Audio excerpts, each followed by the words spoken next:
Yesterday I gave you a slight brief on what Mzee would have wanted. And today when we're picking him up from the morgue, I'm glad your direction for merging the military and our wishes have been respected. Mzee lying over here, the casket he's lying in is a very simple mbao ambayo hata haijapigwa randa. It's very rough. I've just been told it actually costed 6,800 shillings. Hii mambo mingi ya casket ati mtu mkubwa 500,000, 1 million. His essence and spirit is no longer with us. This is a body which he served the country with, and now it is finished. Yeah, in addition to that, let me just briefly address the rumors I've been seeing on social media asking, is this guy, was he Muslim? The rights he wants to be buried with, what's happening? Your Excellency, as you know, Jesus himself, how he was buried. He was wrapped in a sheet and put in a tomb.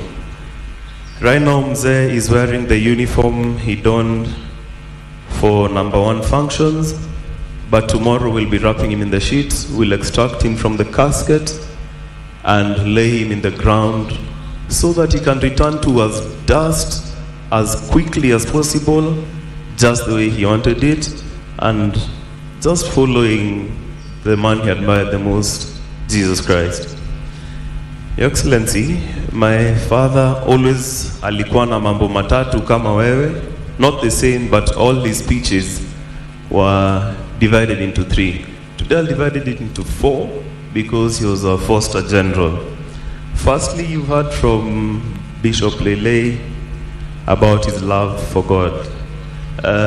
Somewhere in that helicopter wreck is his Bible, which was his most precious possession. Anyone who worked with him in DHQ, MAB, lab, wherever, can attest that he always had a Bible with him. And I am hoping they're able to retrieve it from the accident. I'd want to keep it as a memento, and for the rest of the family as well. His Bible meant a lot to him, and between me and him, the rest of the family, my mom and my wife, were a bit slow, but we'd always engage in a competition for reading the Bible and discuss the mortality and all these things of life. He understood that his position was temporary and it would always end. Leading up to his death, he almost knew that his time was up, despite having very many plans for the military and for his family.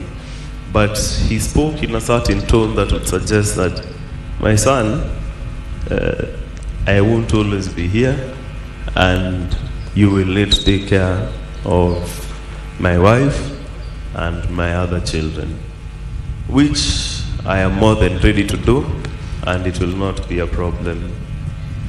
And Matthew 5:3, Beatitudes of Jesus, it says that blessed are the poor in spirit, for theirs is the kingdom of heaven. He was the poorest man in spirit. Hizi chase cars mingi, ofisi kubwa, watu kumuita CDF, general, sir. To him it was all vanity. It was a necessary thing for him to be able to fulfill his job, nothing more. As he lays here with his uniform, I see they put his medals, his sword and boots.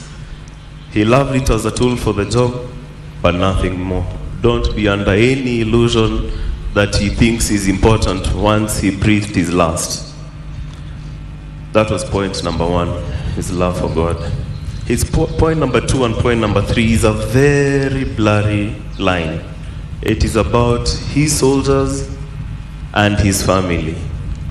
I can guarantee you right now, ule private mwenye amekaa pale juu kwa kona and me, he viewed us almost the same.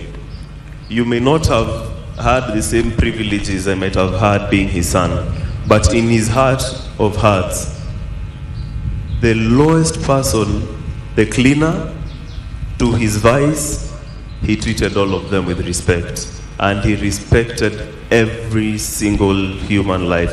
His worst days was when he had, or rather different days he hears his soldiers have been hit. He was actually mourning like he was mourning a child. and he'd go down to his knees and ask God, what is happening here? Add for me strength. Nahitaji kulima hii Al-Shabaab kabisa, nahitaji kulima hii bandits kabisa, which is what he was doing in the line of duty when he went down.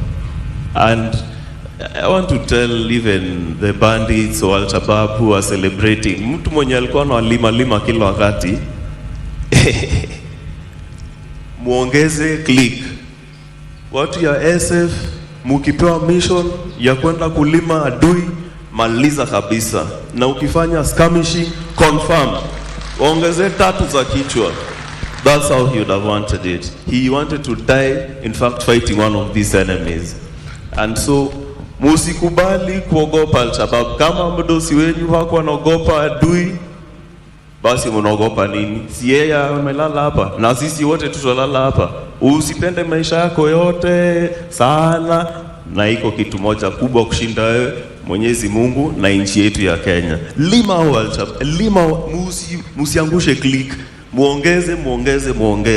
Watu ya Boni, endeleni kuongeza click kabisa, because his ultimate dream was to have a fully peaceful Kenya. Hii mambo ya watu kugongwa hitting civilians left, right and center, he had told me many times, General Karangi started that or that side, I will finish it. He may not be the one to finish